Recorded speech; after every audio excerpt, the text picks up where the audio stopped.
Jésus-Christ, Fils de Dieu qui est venu pour nous sauver de nos péchés. Et voici, il revient bientôt.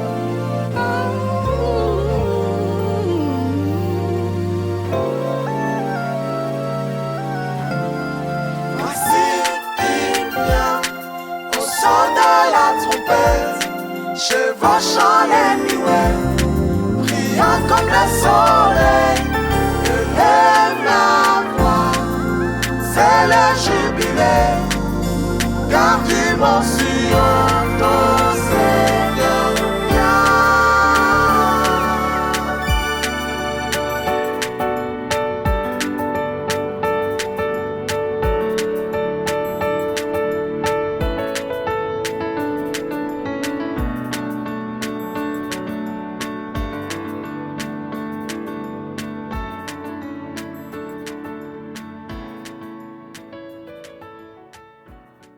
Mwaramutse mwese Bonjour à tous. kuri uyu munsi mukuru wa Ascension En ce jour de fête de l'Ascension, turagira ngo dusangire ijambo ry'Imana nous aimerions partager la parole de Dieu. ariko mbere yo gutangira ndifuza ko tubanza tugasenga. Mais avant de commencer, j'aimerais qu'on prie.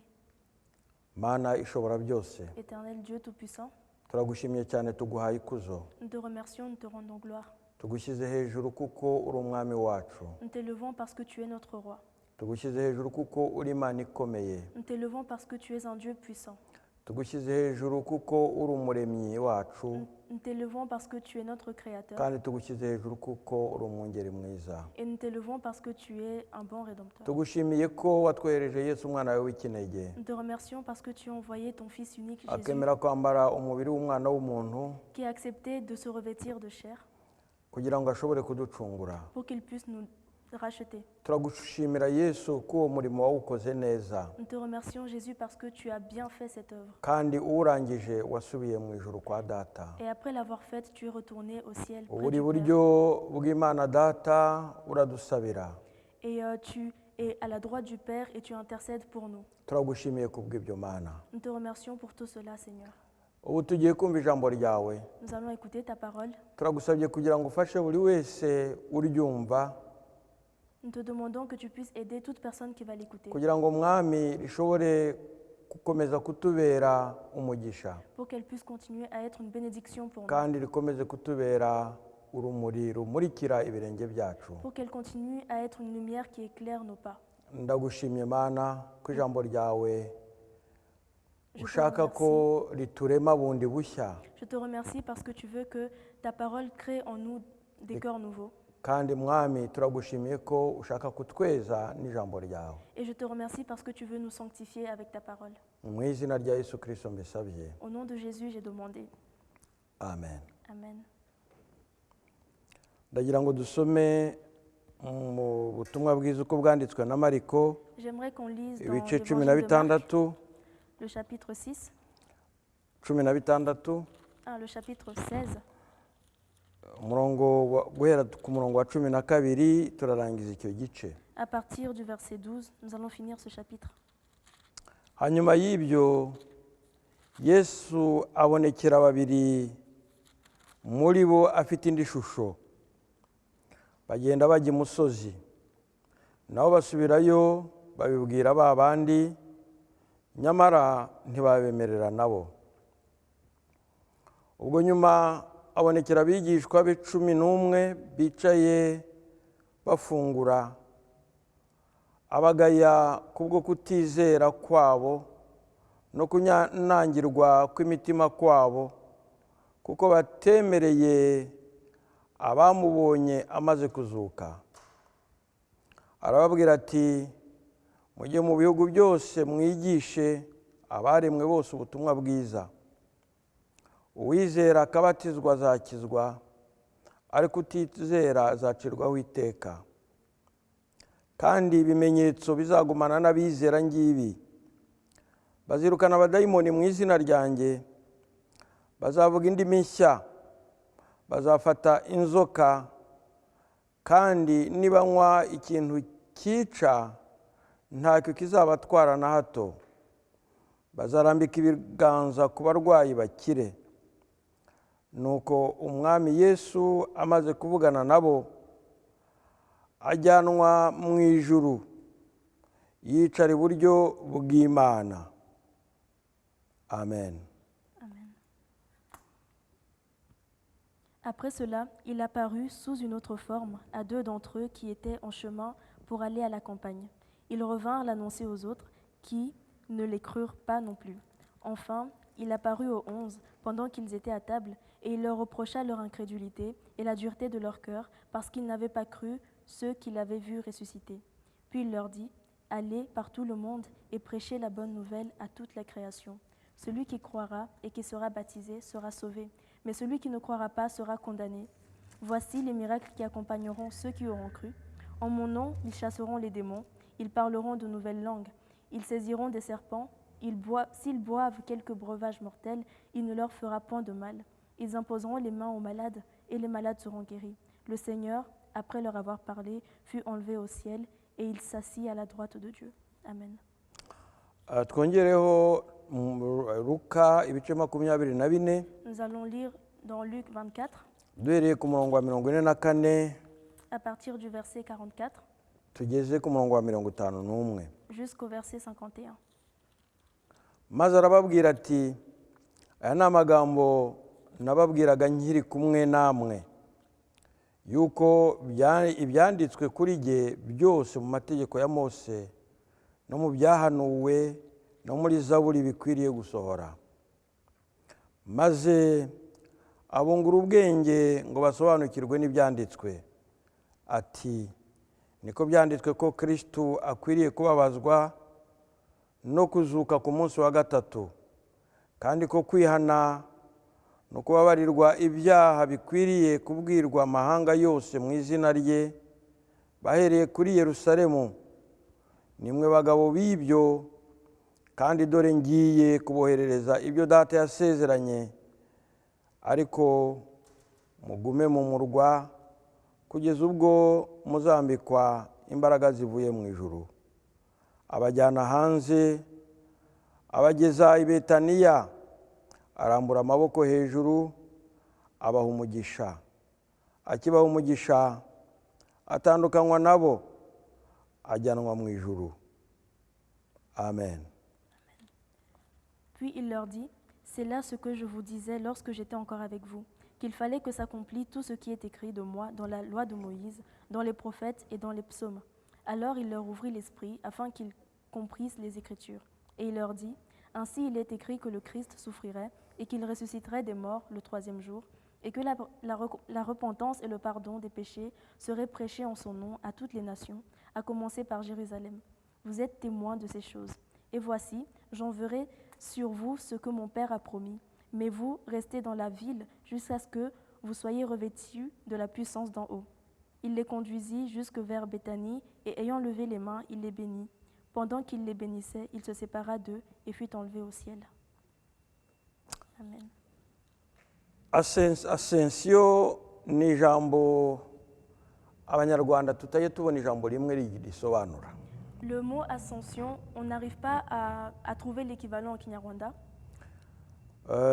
Ariko amadini amwe yafashe nyine iryo jambo ngo na ascension. Mais certaines religions ont pris ce mot ascension. Abanyarwanda nabo bakarifata batyo. Et les Rwandais l'ont pris aussi comme ça. Kandi bakarivuga nyine gutyo.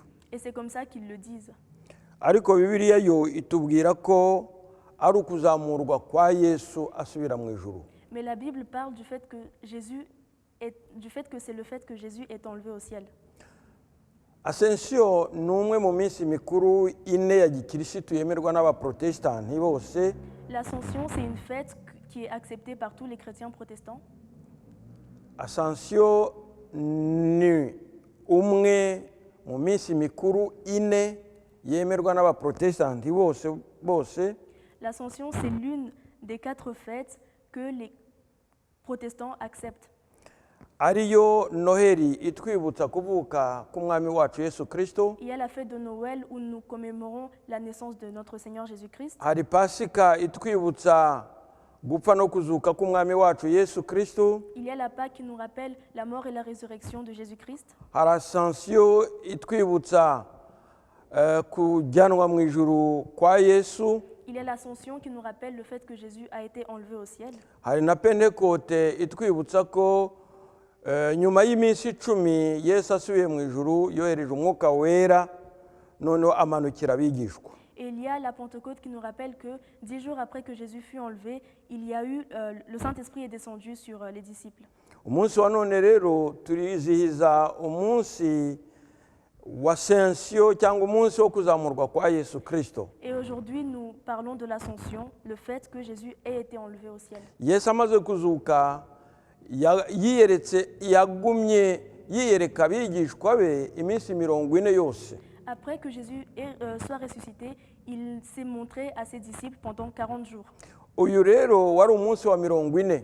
Et là, c'était le 40e jour. Abateraniriza hamwe noneho arabasezera. Il les a rassemblés et il leur a dit au revoir. Ababwira amagambo ya nyuma. Il leur a dit ses dernières paroles. Abasobanurira inshingano yabo. Il leur a rappelé leurs engagements, Nkuko twamaze kubisoma. comme nous avons déjà lu. Kuko bazaba abahamya.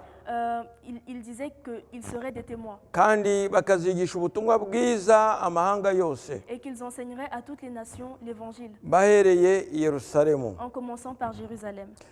Ubwo akimara kubabwira ibyo, Et quand il a fini de leur dire ces choses, ngo arambura amaboko abaha umugisha. il a élevé les mains et il les a bénis. Bagiye kubona babona atangiye kuzamuka. Et ensuite, ils ont vu Jésus en train d'être enlevé. Arazamuka. Il est monté, Arazamuka. il est monté, Bagiye kubona babona ahenengeye mu bicu. et ils ont vu Jésus disparaître dans les airs. Ubwo rero Yesu intumwa ze abigishwa be bari banejejwe no kongera kubonana nawe, none aragiye. Les disciples étaient contents de revoir Jésus, mais voilà qu'il partait.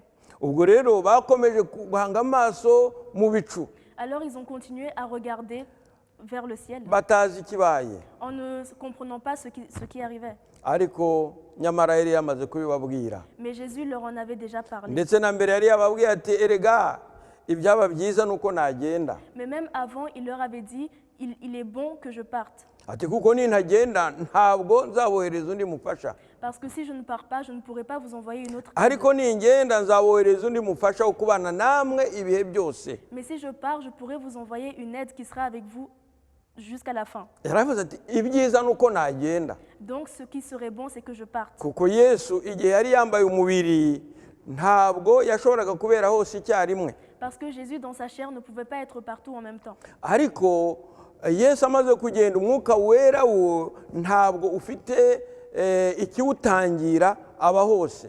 Mais le fait que Jésus soit monté et qu'il a envoyé son Saint-Esprit, ce Saint-Esprit-là est partout, est omniprésent.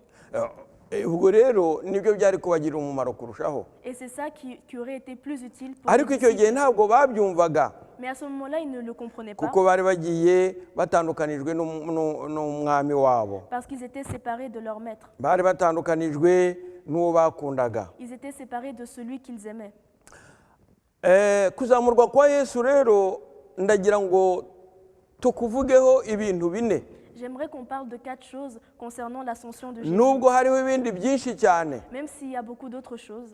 Kuzamuka kwa Yesu icya mbere ni isoza ry'umurimo wa Kristo nk'uwari warambaye umubiri w'umwana w'umuntu hano ku isi. La première des choses, c'est que l'ascension est le fait que Christ avait terminé son œuvre quand il était encore dans la chair. Ni umusozo, yari ageze ku musozo. Kuzamurwa kwe ni umusozo gupfundikira umurimo we awurangije. L'ascension de Jésus, c'était la fin de ses œuvres, c'était la conclusion de ses œuvres sur terre. Icya kabiri tureba La deuxième chose que nous verrons, nuko ukuzamurwa kwa Yesu asubira mu ijuru byari byarahanuwe. c'est que l'ascension de Jésus avait été prophétisée. Ntabwo byatunguranye Ça n'a pas été une surprise, kuko ari abahanuzi barabivuze, parce que les prophètes en ont parlé, nawe ubwo arabivuga. et lui-même en a parlé. Ubwo rero ntabwo byaje bitunguranye. Donc ce n'est pas une chose qui est arrivée de manière à surprendre. Icya gatatu La troisième chose, nuko kuzamurwa kwa Yesu kwamuhaye umwanya mushya mu ijuru. C'est que l'ascension de Jésus lui a donné une nouvelle position dans le ciel. Icya kane La quatrième chose, nuko yatangije igihe gishya ku bamwizera. c'est que l'ascension a été une inauguration d'un nouveau temps pour ceux qui croient en lui. Yesu yaje mu isi yambara umubiri w'umwana w'umuntu. Jésus est venu sur terre et il s'est revêtu de chair.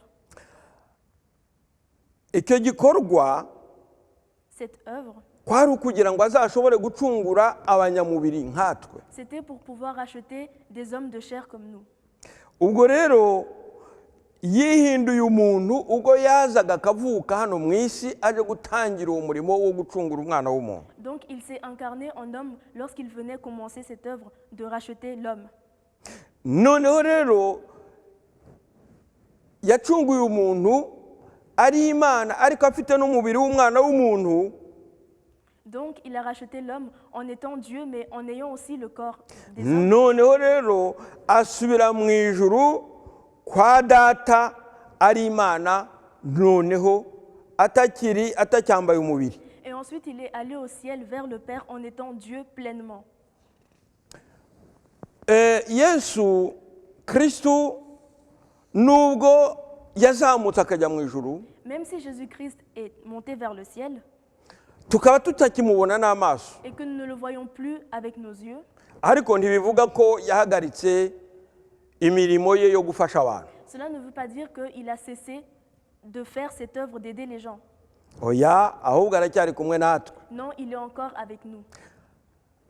Dushobora kubisoma mu byakozwe n'intumwa igice cya mbere, Nous pouvons le lire dans Actes chapitre 1.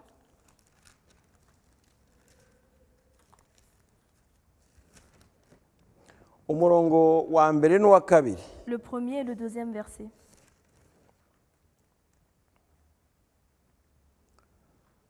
Muri iki gitabo cya mbere nanditse ibyo Yesu yabanje gukora no kwigisha byose kugeza ku munsi yazamuriwe mu ijuru, amaze gutegeka intumwa yatoranije azitegekesha umwuka wera. Théophile, j'ai parlé dans mon premier livre de tout ce que Jésus a commencé de faire et d'enseigner dès le commencement, jusqu'au jour où il fut enlevé au ciel, après avoir donné ses ordres par le Saint-Esprit aux apôtres qu'il avait choisis.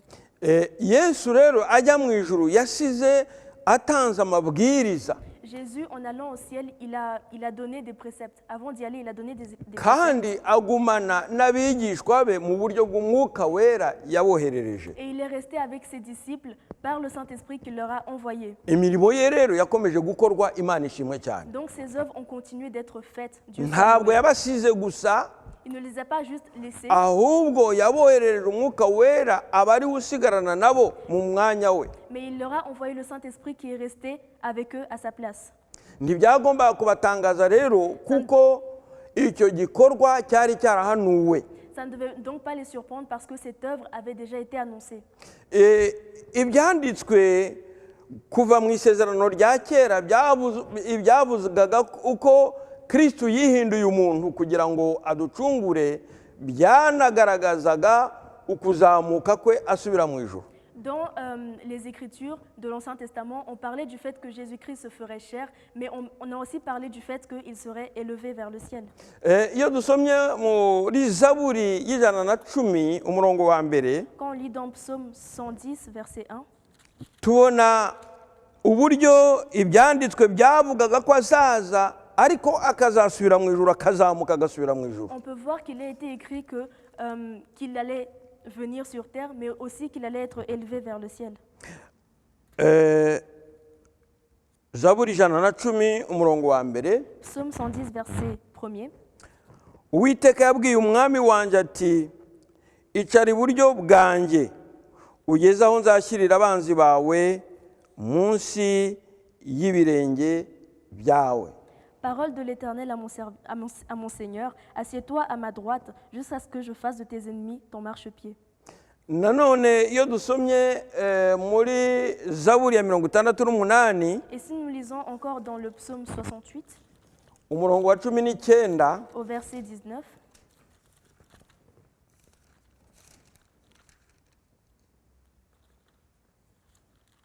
naho dusanga ko ibyanditswe mu isezerano rya kera bigenda binavuga ko Yesu azaza mu isi akambara umubiri ariko hanyuma agasubira mu ijuru. on peut aussi voir encore que les Écritures parlaient du fait que Jésus allait venir sur terre, mais du fait aussi qu'il allait être élevé vers le ciel. Ngo wazamutse mu ijuru Tu es monté dans les hauteurs. kandi uzamukana iminyago, Tu as emmené des captifs. utubera agakiza. Tu as pris en don des hommes. Ibyo ngibyo biratugaragariza ko ibyanditswe mu isezerano rya kera Cela nous montre que ce qui était écrit dans l'Ancien Testament bitugaragariza ko Yesu yagombaga kuza mu isi ariko akongera akazamuka. ça nous montre que Jésus devait venir sur terre, mais qu'il devait aussi remonter. Na Yesu ubwe muri ministeri ye Et Jésus, dans son ministère, yarabivuze muri Yohana ibice 14 ku murongo wa 12. il a dit dans Jean 14, verset 12, Yohana ibice 14 umurongo wa 12, Jean 14, verset 12,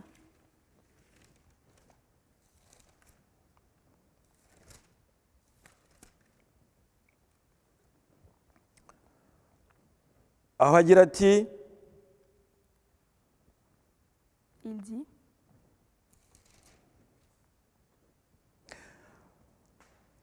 nukuri ndababwira yuko unyizera imirimo nkora nawe azayikora ndetse azakora n'iyiruta kuko njya kwa data. en vérité, je vous le dis, celui qui croit en moi fera aussi les œuvres que je fais, et il en fera de plus grandes, parce que je m'en vais au Père. N'umurongo wa 28, Et le verset 28, ngo mwumvise uko nababwiye nti ndagenda kandi nzagarukaho muri, iyaba mwankundaga muba munejejwe nuko njya kwa data kuko data anduta. vous avez entendu que je vous ai dit, je m'en vais et je reviens vers vous. Si vous m'aimiez, vous vous réjouirez de ce que je vais au Père, car le Père est plus grand que moi. Naho ibice 16 umurongo wa 10, Mais au chapitre 16, au verset 10,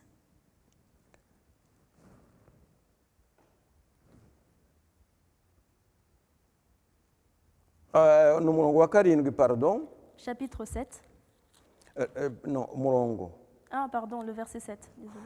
ngo ariko ndababwira ukuri yuko ikizagira icyo kibamarira ari uko ngenda, kuko nintagenda umufasha atazaza aho muri, ariko ningenda nzamuboherereza. Cependant, je vous dis la vérité, il vous est avantageux que je m'en aille, car si je ne m'en vais pas, le consolateur ne viendra pas vers vous. Aya Mais si magambo je m'en yose vais, je vous l'enverrai. aya magambo yose Yesu yavuze yagaragazaga ko agomba kuzazamurwa akasubira mu ijuru. Toutes ces paroles que Jésus a dites montrent qu'il devait monter vers le ciel.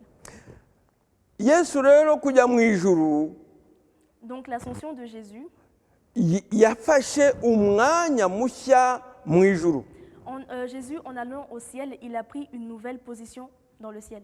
Icya mbere Yesu yafashe umwanya w'umutambyi mukuru. La première chose, c'est qu'il a pris la place du souverain sacrificateur.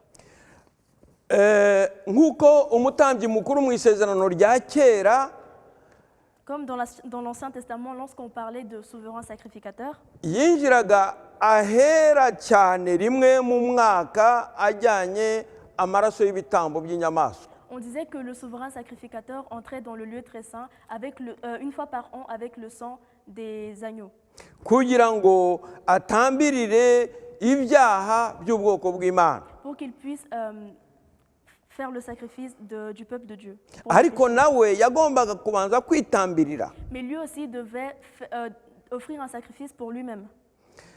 Ariko Yesu we yinjiye ahera ahinjijwe n'amaraso ye. Mais Jésus, lui, il est entré dans le lieu saint avec son propre sang. ubwo rero byahise bimugira umutambyi mukuru w'abatambyi wo mu isezerano rishya. Et donc cela a fait de lui le souverain sacrificateur qui est au-dessus de tous les anciens sacrificateurs de l'Ancien Testament. Yatubereye umutambyi uruta abandi batambyi bose bakuru babayeho. Il a été pour nous un sacrificateur qui dépasse tous les autres sacrificateurs qu'il y avait eu pour nous. Iyo dusomye Abaheburayo ibice 9 umurongo wa 11 Si nous lisons dans Hébreux 9, au kugeza verset ku 11 murongo wa 14, jusqu'au verset 14, dusanga uburyo umwanditsi w'Abaheburayo abitubwira neza. nous voyons comment l'écrivain d'Hébreux nous le dit bien. Abaheburayo ibice 9 Hébreux chapitre 9, umurongo waho wa 14. au verset 14, 11 kugeza kuri 14. de 11 au 14. Ariko Kristo amaze kuza ahinduka umutambyi mukuru w'ibyiza bizaza, anyura mu ihema rirusha rya rindi gukomera no gutungana rwose, ritaremwe n'intoki. Ibyo ni ukuvuga ngo ritari iryo mu byaremwe ibi, kandi ntiyinjijwe ahera cyane n'amaraso y'ihene cyangwa n'ay'ibimasa, ahubwo yahinjijwe rimwe n'amaraso ye, amaze kutubonera gucungurwa kw'iteka. None ubwo amaraso y'ihene n'ay'amapfizi n'ivu ry'inka yiriza iyo biminjagijwe ku bahumanye ko byeza umubiri ugahumanuka, nkanswe amaraso ya Kristo witambiye Imana atagira inenge kubw'umwuka w'iteka, ntazarushaho guhumanura imitima yanyu akayezaho imirimo ipfuye, kugira ngo mubone uko mukorera Imana ihoraho. Mais Christ est venu comme souverain sacrificateur des biens à venir. Il a traversé le tabernacle le plus grand et plus parfait, qui n'est pas construit de main d'homme, c'est-à-dire qui n'est pas de cette création. Et il est entré une fois pour toutes dans le lieu très saint, non avec le sang des boucs et des veaux, mais avec son propre sang, ayant obtenu une rédemption éternelle. Car si le sang des taureaux et des boucs et la cendre d'une vache répandue sur ceux qui sont souillés sanctifie et procure la pureté de la chair, combien plus le sang de Jésus-Christ, qui, par un esprit éternel, s'est offert lui-même sans tache à Dieu, purifiera-t-il votre conscience des œuvres mortes, afin que vous serviez le Dieu vivant. Yabaye umutambyi mukuru, Il a été souverain sacrificateur, kandi abigirwa kuko yabaye igitambo aba n'umutambyi. et il est souverain sacrificateur parce qu'il a été le sacrificateur en même temps que le sacrifice. Amaraso ye niyo yamwinjije ahera cyane. Son sang, c'est lui qui l'a fait entrer dans le lieu très saint. Harya hashushanywaga na harya hari hakingirijwe n'umwenda. Cet endroit qui était couvert par un voile. Aho ngaho niho Imana yahuriraga n'umutambyi mukuru, C'est à cet endroit-là que Dieu rencontrait le grand sacrificateur kugira ngo ajye kuvuganira ubwoko bwayo. pour qu'il puisse parler à son peuple. Ariko kubw'amaraso ya Kristo yamwinjijemo, noneho wa mwenda utabukamo kabiri. Mais parce que le sang de Jésus l'a fait entrer dans ce lieu, ce voile a été déchiré en deux. Ni ukuvuga ngo agakiza karabonetse, inzira irabonetse, umutambyi mukuru arabonetse, nk'uko tumaze kubisoma ko yinjiyemo rimwe risa. Cela veut dire que le salut a été accessible, qu'un sacrificateur a été pour nous accessible, comme la parole nous le dit.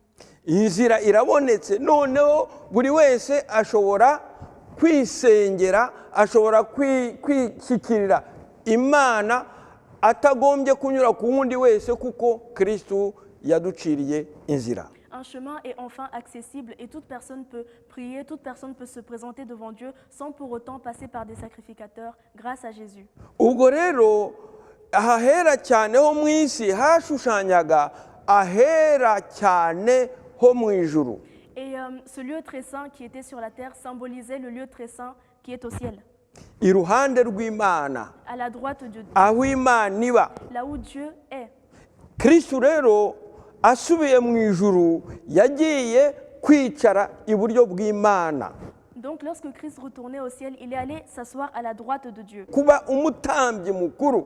Il est allé en étant souverain sacrificateur. Imana ishimwe cyane. Que Dieu soit loué. Si ibyo gusa ngo ahubwo ahita aba n'umuhuza w'Imana n'abantu. Non seulement ça, mais il a aussi été celui qui réconcilie Dieu et les hommes. Ibyo ngibyo twabisoma muri Timoteyo wa mbere ibice 2 umurongo wa 5. Et nous pouvons le lire dans 1 Timothée. Timoteyo wa mbere ibice 2 umurongo wa 5. Dans 1 Timothée 2 au verset 5.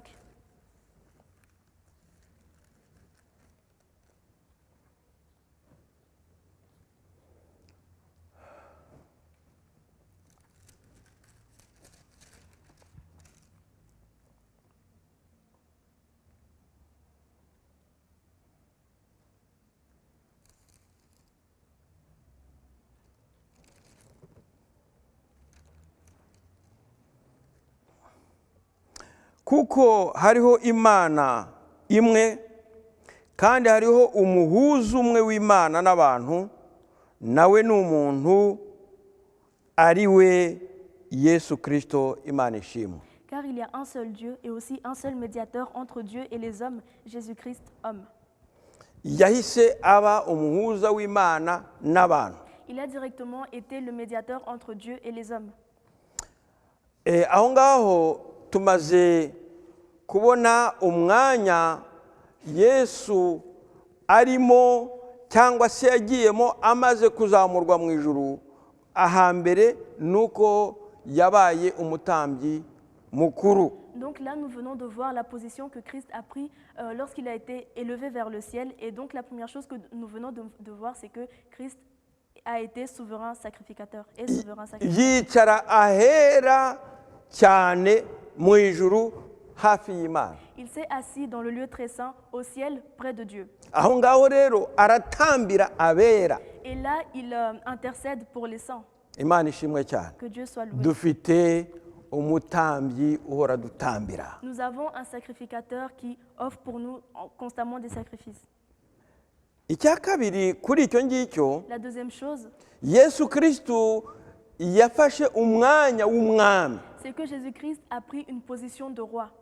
Amaze kwemera gucishwa bugufi, Après s'être humilié, Yesu yashyizwe hejuru n'Imana Data, Jésus a été élevé par Dieu. ahabwa icyubahiro na Se. Il a été glorifié par le Père. Haleluya. Amen. Ntabwo rero yakimuhereye hano mu isi, Il ne lui a pas donné cette gloire ici sur la terre, ahubwo amaze kuzamuka mais lorsqu'il est monté, yasubiranye cya cyubahiro yari afite kuva mbere, il a retrouvé cette gloire qu'il avait au début. kandi asubirana ubutware yakuye ku nsinzi y'Igorogota. Et il a retrouvé l'autorité qu'il avait perdue à la croix de Golgotha. Imana ishimwe cyane. Que Dieu soit loué. Oh, Imana ishimwe. Que Dieu soit loué. Niwe wemeye gucishwa bugufi. C'est lui qui a accepté d'être humilié. Ibyo yiyemereye ubwe ku giti cye Et cette chose qu'il a volontairement acceptée, byatumye Imana Data ibimusubiza amaze kuzamurwa asubiye mu ijuru. ça a permis qu'il puisse retrouver ces choses par Dieu au ciel. Ikindi, Autre chose, yicaye iburyo bw'Imana Data. il s'est assis à la droite de Dieu. Kwicara iburyo bw'Imana Data S'asseoir à la droite de Dieu, mu le Père, cyubahiro cy'Imana mu bwami bwa Data, dans la gloire et le règne de Dieu, le Père, ni ukuvuga ngo yasubiranye umwanya we yari afite nk'umwana w'Imana. ça veut dire qu'il a retrouvé cette place qu'il avait en tant que fils de Dieu. Navuga ngo umuprince ari kumwe na Se, yicaranye na Se, Je pourrais dire que lorsqu'un prince est assis avec son père, nawe aba ari mu buryo bwo gutegeka n'uburyo bw'ubwami bwa Se. il est aussi en position pour régner. Nawe rero Son ni père. umwami. Yesu ni umwami. Donc Jésus aussi ubu ari est mu roi. ijuru ni umwami, ntabwo ari rwa ruhinja rwavukiye mu nzu y'inka mu kiraro gisuzuguritse. il est au ciel et ce n'est plus comme cet enfant qui était né dans une crèche. mu baheburayo n'abundi ibice 10 umurongo wa 12 Et dans Hébreux 10 au verset 14, ariko wa wundi amaze gutamba igitambo kimwe cy'iteka cy'ibyaha yicara iburyo bw'Imana, Imana ishimwe cyane. 12. Lui, après avoir offert un seul sacrifice pour les péchés, s'est assis pour toujours à la droite de Dieu. Okay, amen. Amen. Yicaye iburyo bw'Imana amaze gutamba igitambo, Après avoir donné ce sacrifice, il s'est assis à la droite de Dieu. kandi icyo gitambo niwe. Et ce sacrifice, c'est lui-même. Oh, haleluya. Amen. Aritamba, amaze kwitamba bihita bimuhesha gusubira kwicara iburyo bw'Imana data. Après s'être sacrifié, cela lui a permis d'aller s'asseoir à la droite de Dieu. Kristo rero ni Imana. Christ est Dieu. Yasubiye muri wa mwanya w'ubumana. Il est retourné à cette place de Dieu. Oh, Imana ishimwe cyane. Que Dieu soit loué. Afite icyubahiro. Il a la gloire, l'honneur. Ubu ari mu cyubahiro, Il est dans la gloire ndetse afite ubutware, et il a l'autorité. kandi yahawe ubushobozi mu ijuru no mu isi. Et il a reçu tout pouvoir dans le ciel et sur la terre. Haleluya. Amen. Byari ngombwa ko umwami wacu yongera akazamuka agasubira mu ijuru. Il était nécessaire que notre roi puisse retourner au ciel. Oh, kuko rero kuzuka kwe no kuzamukwa kwe Parce que sa résurrection et son ascension, byatumye yongera kwambikwa ikamba iburyo bw'Imana data. Cela a permis qu'il soit revêtu encore de cette couronne à la droite de Dieu. Kandi ibyo ngibyo bikaba bihamya neza ko ari we Mesiya wagombaga kuza. Et cela témoignait parfaitement qu'il était le Messie qu'il devait venir. Haleluya. Amen. Imana ishimwe cyane. Que Dieu soit loué. Icya kane, La quatrième chose, nuko kuzamuka kwa Yesu c'est que l'ascension de Jésus kwatangije igihe gishya ku bizera. a été une inauguration d'un nouveau temps pour les croyants. Kuzamurwa mu ijuru kwa Yesu kwatangije imigisha mishya yihariye y'imibanire y'abera y'abayizera Kristo n'Imana. L'ascension de Jésus a été l'inauguration de plusieurs bénédictions réservées aux saints. Icya mbere, La première, yari yarababwiye ko nazamuka il leur avait dit que lorsqu'il monterait, azaboherereza umwuka wera, il leur enverrait le Saint-Esprit agatura muri bo, et qu'il habiterait en eux bakabatizwa mu mwuka wera. et qu'ils seraient baptisés dans le Saint-Esprit. Kuko ibyo ngibyo, iryo sezerano ryo kubatizwa mu mwuka wera ryagombaga kubanzirizwa nuko azamutse. Parce que cette promesse d'être rempli du Saint-Esprit devait commencer par le fait qu'il monte au ciel. Niho handi twasomye ngo icyagira umumaro nuko nagenda. Et c'est pour ça qu'il est écrit que Jésus disait que ce serait nécessaire que je monte au ciel. Kuko nintagenda umwuka wera ntazamanuka. Parce que si je ne pars pas, le Saint-Esprit ne descendra pas. Icya kabiri, La deuxième chose, bagombaga guhabwa ibyiringiro ku munsi umwe bazabana n'Imana, il devait avoir cet espoir qu'un jour il vivrait avec Dieu kandi bakabana n'Imana imbona nkubone. et qu'ils habiteraient avec Dieu et qu'ils le verraient face à face. Uwanditse igitabo cy'Abaheburayo aravuga ngo ni ibyiringiro by'igitsikamutima gikomeye. L'écrivain d'Hébreux dit que c'est une espérance qui est ferme.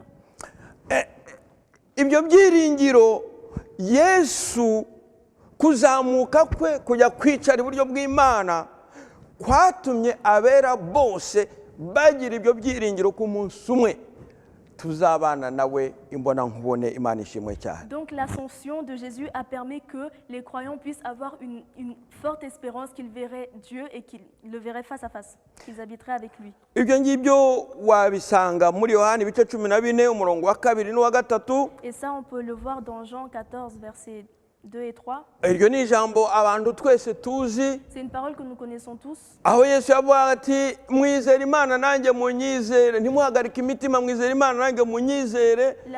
Là où Jésus disait que votre cœur ne se trouble pas. Mu rugo Croyez en rwa Dieu et data harimo croyez en amazu moi. menshi. Chez Dieu, il y a beaucoup de maisons. iyaba atarahari mba mbabwiye ko ngiye kubategurira ahanyu. Et s'il n'y avait pas beaucoup de demeures, je ne vous aurais pas dit que je vais pour vous préparer des demeures. Ngo ariko ubwo ngenda nzagaruka kugira ngo mbatware kugira ngo aho ndi namwe muzabeyo. Mais puisque je pars, je reviendrai vous prendre pour que vous puissiez habiter là où j'habite. Imana ishimwe cyane. Que Dieu soit loué. Hari n'indi mirongo dushobora kubona. Il y a d'autres versets que nous pouvons Hari lire. Yohana ibice 7 umurongo wa 39. Jean 14 au verset... Yohana 7 Ah, Jean 7, umurongo wa 39. verset 39. Ibyakozwe n'intumwa igice cya mbere umurongo wa 4 kugeza wa 5. Acte 1, Pardon. Abaheburayo ibice 6 umurongo wa 20. Hébreux 6, verset 20. Ibyo byose bitwereka ko hariho ibyo byiringiro Tout cela nous montre qu'il y a cette espérance byo kuzabana n'umwami wacu imbona nkubone. de vivre avec Dieu éternellement. Ubu ngubu turabyumva mu mwuka, Et maintenant, nous le comprenons en esprit. umwuka akaduhamiriza ko turi kumwe nawe, Et le Saint-Esprit témoigne que nous sommes avec lui. ariko ikogeho tuzamubona amaso ku maso. Mais ce jour-là, nous le verrons face à face. Ibyo byiringiro nta handi bituruka, Et cette espérance ne vient de nulle part bituruka d'autre. kuri Yesu watubanjirije. Elle vient de Jésus qui nous a précédés. Reka dusome hariya mu Baheburayo ibice 6 umurongo wa Nous 20. allons lire dans Hébreux 6, verset 20.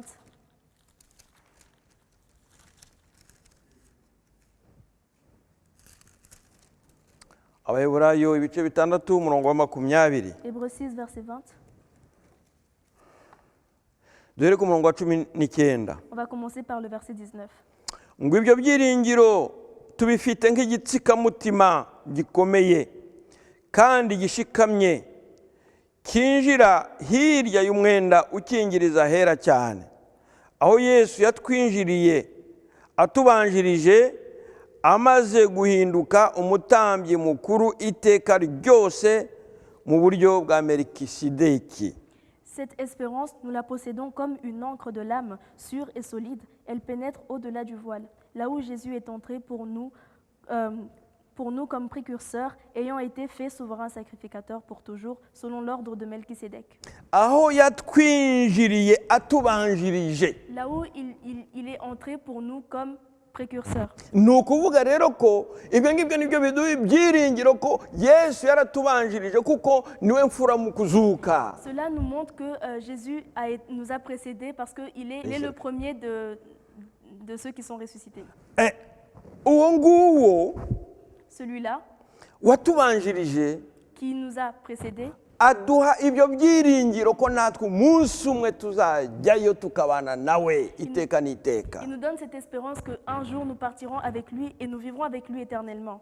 Kubera icyo gihe gishya yatangije kubizera bose. Parce à cause de ce temps qu'il a inauguré pour tous ceux qui croient en lui.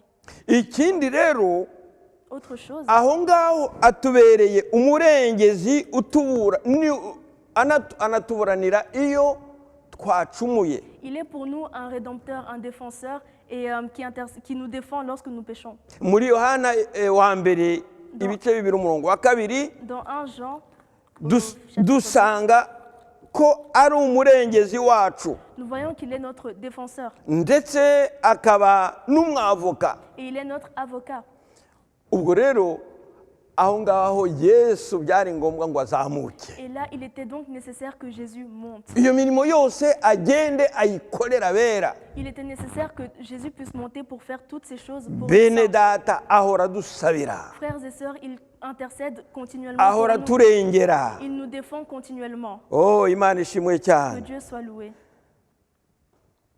Ikindi, Autre chose, umugisha wundi wiyongera kuri iyo ngiyo maze kuvuga, une autre bénédiction, autre que celle que je vous ai dit, nuko kuba umwami wacu yarazamutse akajya mu ijuru c'est que l'ascension de notre Seigneur biduhesha uburenganzira bwo kwegera Imana kubw'umurimo utunganye yakoze, agakuraho inzitizi zari hagati y'umwana w'umuntu n'Imana. elle nous donne un libre accès vers Dieu parce que l'œuvre de Christ a enlevé tous les obstacles qu'il y avait entre Dieu et les hommes. Abahindutse kuba abana b'Imana bose, Tous ceux qui sont devenus enfants de Dieu, yakuyeho izo nzitizi zose, Christ a enlevé tout obstacle entre eux et Dieu. izo bariyeri zose zabatandukanyaga n'Imana, Toutes ces barrières qui séparaient les hommes de Dieu, zavuyeho. toutes ces barrières ont été enlevées. Ubu rero nicyo gituma tujya imbere y'Imana tukayisanga tukayibwira ibyacu tutagombye kunyura ku muntu uwo ari we wese wundi. Et c'est cela qui nous permet que nous pouvons nous approcher de Dieu librement sans pour autant passer par quelqu'un. Ntabwo ari ngombwa kunyura ku mutagatifu runaka. Ce n'est pas nécessaire que nous passions par tel saint ou tel saint. Kuko ijambo ry'Imana riratubwira Parce que la parole de Dieu nous dit ngo twese dufite uburenganzira bwo kwegera Imana Data mu masengesho yacu mu izina rya Yesu. que nous tous, nous avons le droit de nous approcher de Dieu dans le nom de Jésus. Mu izina rya nicyo gituma burya amasengesho yacu yose tujya tuvuga ngo turasenga mu izina rya Et Yesu. c'est pour ça que dans toutes nos prières, nous prions au nom de Jésus. Yesu ubwe yarabivuze Jésus lui-même l'a dit. arabitubwira muri Yohana ibice 12 umurongo wa 12 kugeza kuri guhera ku murongo wa 12. Yohana ibice ubutumwa bwiza bwa Yohana ibice 14. Jésus nous l'a dit dans Jean 14, duhere ku murongo wa 12 à partir du verset 12 kugeza ku murongo wa 14. jusqu'au verset 14.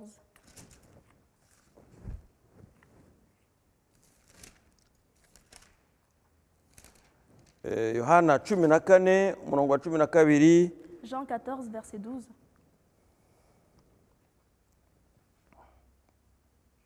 Nukuri ndababwira yuko unyizera imirimo nkora nawe azayikora ndetse azakora niyiruta kuko njya kwa Data, kandi icyo muzasaba cyose mu izina ryanjye nzagikorera kugira ngo Data yubahirizwe mu mwana we, kandi icyo muzasaba cyose mu izina ryanjye nzagikorera kugira ngo Data yubahirizwe mu mwana we.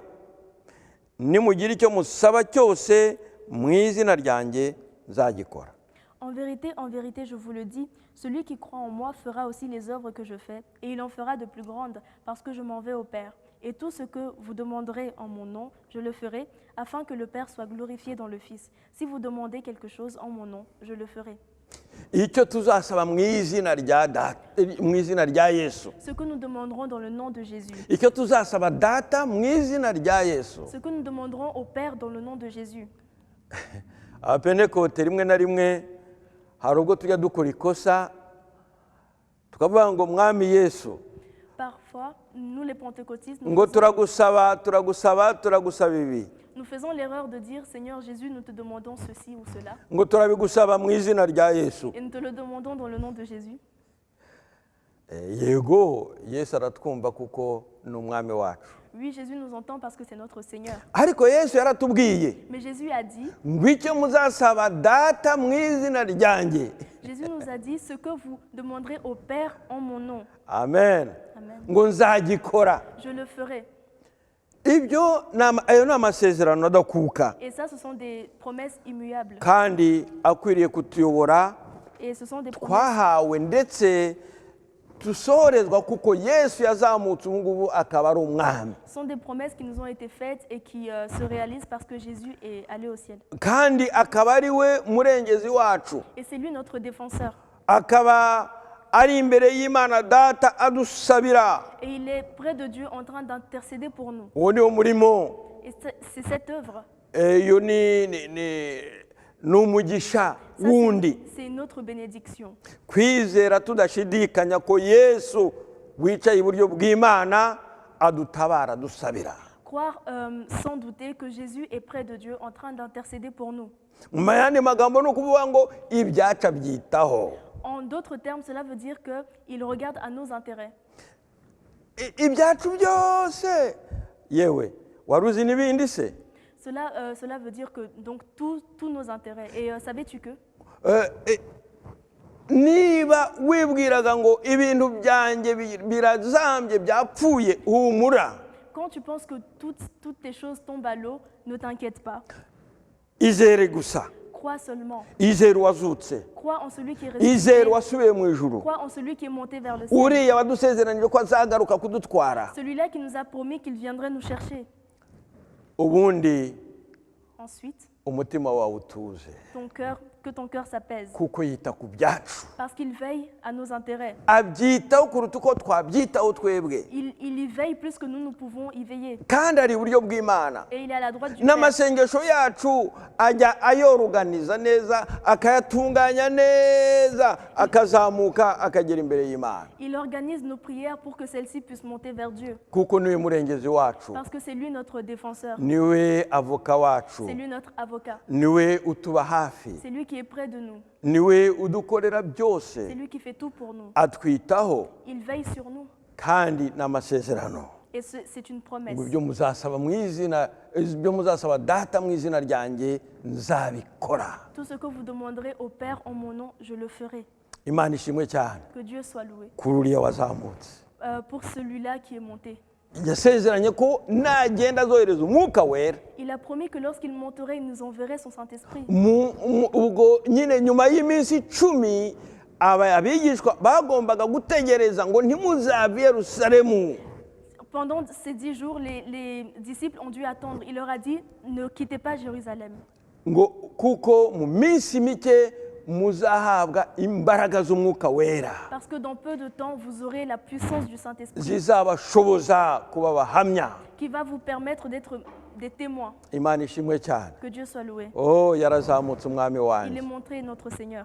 yarazamutse ari mu ijuru, Il est monté, il est au ciel. iriya mirimo yose arayidukorera. Et toutes ces choses, il les fait pour nous. Hari imigisha myinshi ituruka kuba yarazamutse agasubira mu ijuru. Et il y a beaucoup de bénédictions qui découlent du fait qu'il a été élevé au ciel. Oh, ariko muri iyo migisha hari uko n'ubundi abana natwe mu buryo bw'umwuka wera. Et dans ces bénédictions, il y a le fait qu'il est avec nous par le Saint-Esprit. Oh, haleluya. Amen. Nubwo tutamubonesha amaso y'umubiri, Même si nous ne le voyons pas avec nos yeux physiques. ariko ijambo ryatubwiye Mais la parole de Dieu nous a dit, ngo aduha n'ibyiringiro ku munsi umwe il nous donne cette espérance qu'un jour, tuzamubona amaso ku nous maso, le verrons face à face. tukabana nawe iteka Et nous ryose. vivrons avec lui éternellement. Imana idufashe kugira ngo tugume muri we, Que Dieu nous aide pour que nous puissions rester en lui. kandi tugumane ibyo byiringiro, Et que nous puissions rester avec cette tugumane uko espérance. kwizera. Que nous gardions cette foi. Nituguma muri we, Et si nous restons en lui, tukagumana ibyo byiringiro, et que nous gardons cette espérance, bizaduha kwirinda ikibi, cela nous gardera du mal. kuko arera, Parce qu'il est saint arakiranuka. et il est juste. Oh, haleluya. Amen. Kandi ngo utejejwe ntazareba umwami Imana. Et toute personne qui n'est pas sanctifiée ne verra pas Dieu. Imana ishimwe cyane. Que Dieu soit loué. Mbifurije ascension nziza. Je vous souhaite une joyeuse ascension. Imana ibahe umugisha. Que Dieu vous bénisse. Dusenga Imana. Prions. Mana, turagushimye tuguhaye ikuzo, Seigneur, nous te remercions, nous t'honorons. tugushyize hejuru kuko uri umwami. Nous te levons parce que tu es roi. Tugushimiye Nyagasani ko wadukunze urukundo rutagira akagero, Nous te remercions parce que tu nous as aimés d'un amour qui n'a pas de mesure. byatumye utwoherereza Yesu umwana wawe Et w'ikinege, cela a fait que tu as envoyé ton Fils aza mu unique Jésus, isi kutwitangira, qui est venu sur terre pour se atanga sacrifier. ubugingo bwe ku bwacu, Il a donné sa vie pour nous. yemera gutanga amaraso ye w'igitambo kizima, Il a accepté de donner son sang. yemera gupfa mu cyimbo cy'abanyabyaha. Il a accepté de mourir pour les pécheurs. We wari umukiranutsi Lui mwami, qui était juste, acungura abanyabyaha nkatwe. il a racheté les pécheurs comme nous. Urupfu ntirwamuheranye, yarazutse ku munsi wa gatatu, Mais la mort ne l'a pas retenu, il est ressuscité au ubu ari troisième mu jour. ijuru iburyo bw'Imana Data, Et maintenant il est au ciel à côté du Père. kandi aradusabira. Et il intercède pour nous. Ndagushimye Je Nyagasani, te remercie, Seigneur. ndagushimye ko ibyo byose byakozwe mu rukundo Je te rwawe. remercie parce que toutes ces choses ont été faites dans ton amour. Komeza kudufasha Mana kugira ngo tugume muri wowe. Continue de nous aider pour que nous restions en toi. Mana, tukomeze kuguma muri ibyo byiringiro. Et que nous continuions à garder cette espérance. Oh Mana, tugumye mu gakiza kawe Que nous restions dans ton salut. kugeza ubwo tuzarangiza urugendo rwacu hano mu isi tukajya kubana nawe iteka n'iteka. Jusqu'à ce que nous achevions notre parcours ici et que nous vivions avec toi éternellement. Uturinde mwami kurambirwa no kunanirwa, Garde-nous, Seigneur, d'être lassés et d'être fatigués. kandi niba hariho abananiwe mwami turabasengeye kugira ngo ubasange ubahagurutse mwami bakomeza urugendo. Et s'il y a des gens fatigués, nous te prions que tu les rencontres, que tu les relèves pour qu'ils puissent continuer le chemin. Abateshutse bakaba baracumuye mwami ubababarire, Et ceux qui ont péché, que tu puisses leur pardonner. kuko ya maraso winjije ahera cyane rimwe risa arakeza na bugingo n'ubu. Parce que ce sang avec lequel tu es entré dans le lieu très saint, il continue de sauver. Urakoze mwami, Je te remercie, urakoze Seigneur. Mana ikomeye. Merci Dieu puissant. Mbyambaje byose mu izina rya Yesu Et Kristo c'est dans umwami le nom de wacu. Jésus que je le dis. Amen. Amen.